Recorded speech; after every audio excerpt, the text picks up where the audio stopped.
দিলীপ ঘোষের একেবারে নতুন জীবনের শুরু হয়েছে, কি বলবেন? আমি ওনাকে শুভেচ্ছা বার্তা পাঠাচ্ছি, আনন্দে থাকুন, অনেক ভালো থাকুন। আজকে তার জন্মদিন এবং জন্মদিনের জন্য দিলীপদাকে অনেক অনেক শুভেচ্ছা অভিনন্দন। আর বলছি যে ইকো পার্ক থেকে তার প্রথম মানে প্রেম শুরু হয়েছিল, সেটা কিন্তু মুখ্যমন্ত্রী মমতা বন্দ্যোপাধ্যায় সেটা তৈরি করেছিলেন।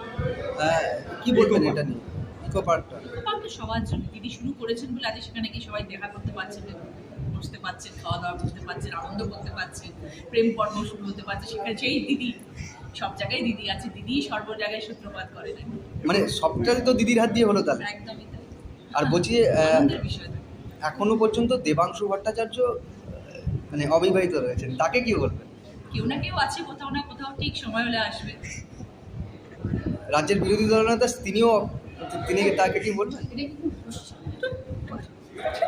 তোমরা না সত্যি